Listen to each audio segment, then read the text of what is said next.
ഇന്ന് ഉച്ചക്കലത്തെ കുറച്ച് വിശേഷങ്ങളാണ് കേട്ടോ. അപ്പം മീനാണെന്ന് കിട്ടിയിട്ടുള്ളത്, അത് കിളിമീൻ. അപ്പോൾ അതിന് കുറച്ച് മല്ലിപ്പൊടി, മുളകും പൊടി, മഞ്ഞൾപ്പൊടി, പിന്നെ ഒരു തക്കാളി, 3 പച്ചമുളകും കൂടി അരിഞ്ഞിട്ടിട്ട് പാകത്തിന് പുളിവെള്ളം ഒഴിച്ചു കൊടുത്ത് അത് തിളപ്പിച്ചിട്ടോ, ഉപ്പൊക്കെ ഇട്ടിട്ട്. അപ്പോൾ തിളച്ച് വന്നതിന് ശേഷം ഞാൻ ആ കിളിമീൻ ഇട്ട് കൊടുത്ത്, പിന്നെ അത് ഉള്ളിയും വേപ്പിൻ്റെ ഇല ഇട്ടിട്ട് വറവിട്ട് കൊടുത്തിട്ടോ. അങ്ങനെ എളുപ്പത്തിലൊരു നല്ലൊരു അടിപൊളി മീൻകറി റെഡിയായി. പിന്നെ ഇന്ന് കുറച്ച് ചൂടമീൻ കിട്ടിയിട്ടുണ്ട്. പിന്നെ ഇന്നലെ ഫ്രൈ ചെയ്ത കുറച്ച് ചൂടയും ബാക്കിയുണ്ട്.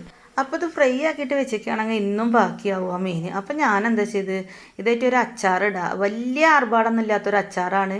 കടുക് പൊട്ടിക്കുക, വേപ്പിൻ്റെ ഇല ഇട്ട് കൊടുക്കുക, പിന്നെ ഇഞ്ചും വെളുത്തുള്ളിയും പച്ചമുളകിനെയും പേസ്റ്റ് ഇട്ട് കൊടുത്ത് അന്ന് മൂപ്പിച്ചതിന് ശേഷം ഒരു 1.5 സ്പൂണ് അച്ചാറും പൊടി ഇട്ട് കൊടുത്തിട്ടാ.